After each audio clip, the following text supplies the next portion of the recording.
Bonjour et bienvenue à cette édition d'Info.tvc, l'Express de ce mardi 22 septembre. On va tout de suite rejoindre Zoé pour faire un tour de l'actualité matapédienne. Allô Zoé? Salut Émilie. Donc, il se passe encore beaucoup de choses du côté de la COVID dans le Bas-Saint-Laurent. Puis, dans la Matapédia, on va aller tout de suite avec un décompte des cas. Oui, c'est important de commencer avec la COVID-19. Ouais. Aujourd'hui, le 22 septembre, le Bas-Saint-Laurent est rendu... il y a 9 cas qui ont sorti aujourd'hui pour un total de 274 cas et 1 dans la vallée de la Matapédia. Donc, on est rendu pour un total de 15 cas dans la vallée de la Matapédia. Depuis hier, le 21 septembre, le docteur Horacio Arruda le confirme. La situation épidémiologique au Québec peut maintenant être considérée comme une deuxième vague. Oui, donc on est rentré dedans, là, la deuxième vague, ce qui nous parlait au printemps. Ouais. On est là. On est là. On est là. Donc, respecter les consignes. Puis, on a passé proche de tomber dans le orange encore une fois aujourd'hui, mais on l'a échappé belle, hein, le Bas-Saint-Laurent? Oui, même que la vice-première ministre a même mentionné, nous comme exemple, qu'on avait quand même bien fait ça après avoir tombé dans le jaune, qu'on était comme un exemple à suivre. Oui. Donc, bravo. Mais il faut continuer dans le Bas-Saint-Laurent. Donc, je vais juste expliquer un peu plus les couleurs du palier vert vers le jaune, couleur qu'on est dans la Matapédia présentement, le jaune. Il y a un resserrement des règles liées au rassemblement, surtout qu'on se rend compte que ça vient beaucoup de là. Oui. Alors, les enquêtes épidémiologiques ont démontré que les éclosions sont plus particulièrement liées à des rassemblements. Le nombre limite de personnes dans une salle où est permis la vente ou le service de boissons alcoolisées, maintenant alcooliques, ou dans une salle où se tient tout événement ou toute réception, sera dorénavant de 50 personnes et non de 250. Mais là, il faut faire attention. Oui. Parce que là, j'ai vu Michel Coutu sur Facebook qui a paniqué, et je le comprends, mais ça ne s'applique pas aux lieux où les personnes sont assises, comme dans les salles de spectacle, dont la salle Jean Cossette. Oui. Et les salles de cinéma. Cinéma, théâtre et studio de captation audiovisuelle. Donc, on reste à 250 pour ces cas-là. Sinon, 50 quand il y a de l'alcool en jeu. En plein ça. Bonne nouvelle pour le Bas-Saint-Laurent, comme je disais un peu plus tôt. Je tiens vraiment à nous féliciter. Il faut continuer comme ça. On fait partie des bons exemples. Oui, donc on continue de respecter les consignes, on porte le masque, on tousse dans notre coude, on le dira jamais assez, hein? 2 mètres, 2 mètres, 2 mètres, 2 mètres de tout le monde. Oui, vraiment. C'est vraiment ça qui est le plus important, la distanciation sociale et le masque.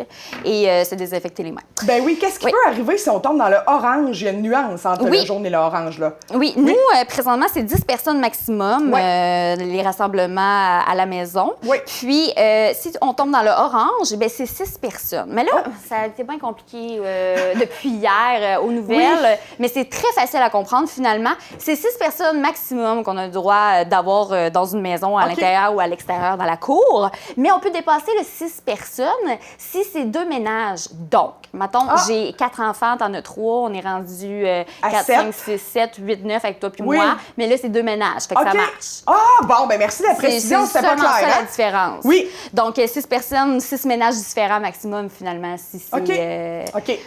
Donc, si moi, avec 6 amis, maintenant. Avec 5 amis. Avec 5 amis, c'est ça. Parfait. Bon, donc, c'est clair. C'est la différence. Oui. Rappelons que la prise de décision quant au changement de couleur sont prises, repose sur 3 grands critères. La situation épidémiologique, comme je parle depuis tantôt, le mot compliqué, le contrôle de la transmission et la capacité du système de soins. Oui. Donc, c'est beaucoup sur ces 3 critères qui évaluent chaque région.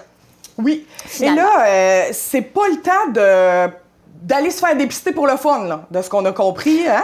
Oui, c'est ça. Bizarrement, depuis le début, on a l'impression qu'ils veulent dépister le plus possible. Mais là, l'affaire, c'est qu'il y a comme une congestion. Donc, ils disent vraiment, le gouvernement du Québec demande d'aller se faire dépister seulement si nous présentons des symptômes ou si nous avons eu ou été en contact avec quelqu'un qui est atteinte au COVID-19 ou une personne ou de personne à personne. Si on pense que dans notre entourage, il y a quelqu'un qui a été testé positif ou on a des symptômes, là, il faut aller se faire dépister. Mais aller se faire dépister juste par prévention, Non. C'est pas vraiment le temps. C'est pas vraiment Toujours le temps. valider avec le numéro de téléphone là, qui nous disent depuis le début de la pandémie ou appeler tout simplement au 811, puis ils vont vous référer vers la bonne ressource, ils vont vous poser les questions, Oui. ils vont vous dire oui, non, vous avez besoin d'un test ou non. En plein ça. Puis là, oui. on a une confusion aussi sur la durée de l'isolement. Oui, vous allez pouvoir voir à l'écran, durée d'isolement, on entend 10 jours Ouais. ou 14 jours. Oui. Alors, ça dépend de plusieurs critères que vous voyez à l'écran, OK. dépendamment si vous faites de la... Comme ne pas de fièvre depuis au moins 48 heures, c'est critère pour lever d'isolement. Fait que là, après ça, vous pouvez sortir de chez vous, ne présente plus de symptômes. Vous pouvez aller jusqu'à 14 jours pour...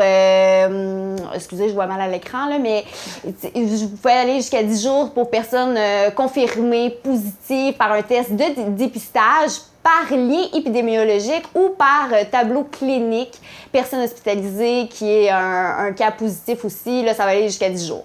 14 jours, c'est différent. Donc, vous pouvez aller voir aussi, on le voit sur le site internet québec.ca coronavirus, pour aller plus vous informer parce que c'est vraiment où appeler sinon, parce que c'est vraiment, les critères sont vraiment subtils là, finalement. Oui, là. c'est ça. Dans le fond, chaque cas est particulier, puis il faut vraiment écouter les consignes qu'on nous donne quand on nous dit qu'on est positif ou qu'on ne l'est pas, en fait. Oui, finalement aussi, s'informer rendu là. Oui, aussi. exactement. La municipalité de Sébec a pris des mesures un petit peu plus drastiques. Hein. Quand on est passé au jaune, c'est différent de partout ailleurs. J'aimerais que tu nous fasses un petit topo là-dessus. Qu'est-ce qui se passe à Sébec? Bien, le maire de Sébec et son équipe ont décidé finalement de suspendre jusqu'à nouvel ordre la location de ces salles pour la tenue de rassemblements et des fêtes privées ou communautaires.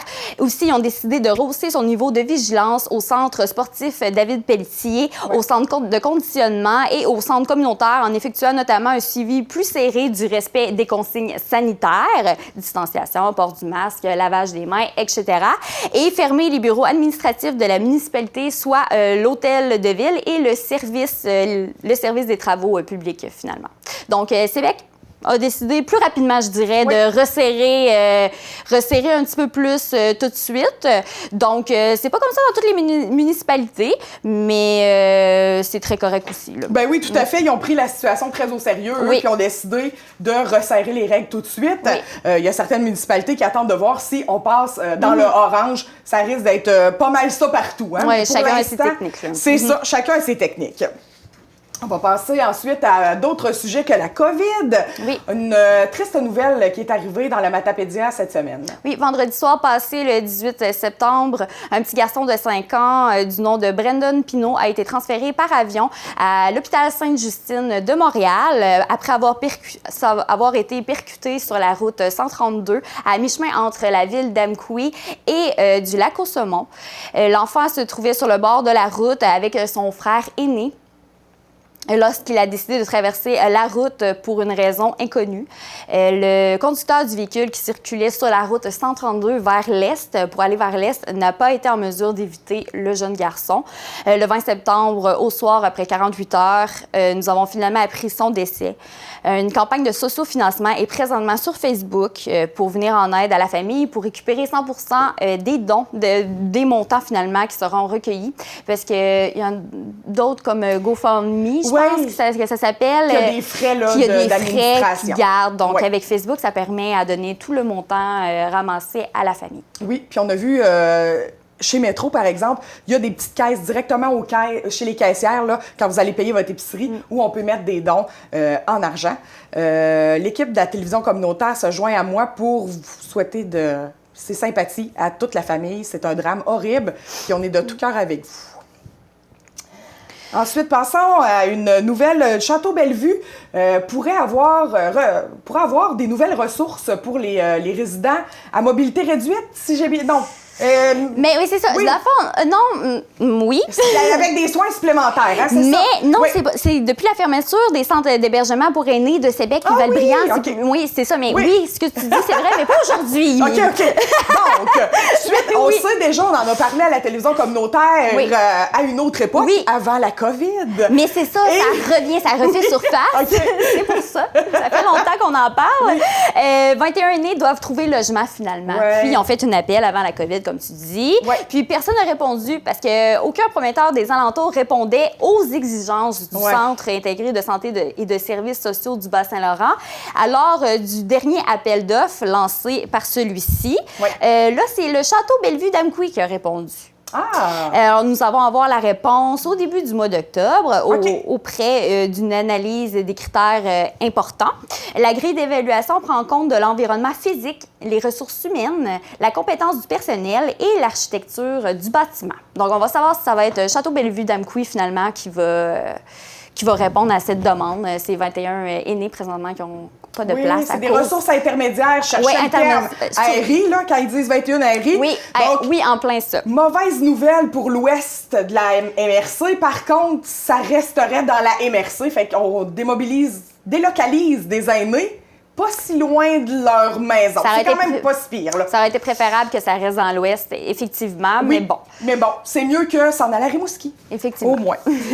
Ensuite, la MRC de la Matapédia est à la recherche de gens pour s'impliquer du côté famille. Oui, la MRC de la Matapédia recherche activement des personnes pour compléter la composition de la table régionale famille de la Matapédia. Cette table est responsable de la mise en œuvre et du suivi de la politique familiale régionale et de son plan d'action. Présentement, elle comporte 2 sièges vacants, soit ceux réservés aux représentants familles et jeunes. Les représentants doivent répondre à 3 critères qui sont importants. Avoir une adresse permanente sur le territoire de la MRC, avoir à cœur les intérêts des familles, bien sûr, et être en accord avec la définition de la famille telle que définie dans la politique familiale régionale.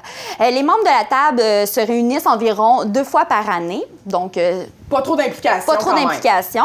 Puis, si ce défi vous intéresse, vous avez jusqu'au 4 octobre prochain pour compléter le bulletin de mise en candidature disponible sur le site de la MRC. Les candidats retenus seront contactés pour le 14 octobre, soit le lendemain de l'adoption de la composition de la table par le Conseil de la MRC. Je vous le dis, c'est une très belle expérience pour avoir participé à l'élaboration de la politique familiale de ma municipalité. C'est vraiment intéressant. On a l'impression qu'on fait quelque chose. C'est que les citoyens, les familles, si vous voulez vraiment vous impliquer puis que ça donne quelque chose concrètement sur le terrain, c'est une bonne place pour aller mettre votre opinion et vos idées. Aussi encore la MRC. Ben oui, qui fait un lancement d'un guide des loisirs. Oui, en plein ça, la MRC de la Matapédia est heureuse de lancer en plus une nouvelle édition du guide matapédien des loisirs, mais dans son format virtuel à cause de la pandémie, bien sûr, et pour réduire la consommation de papier. Maintenant, on est rendu plus... écolo vert. Écolo vert. On réduit notre consommation de papier, c'est normal.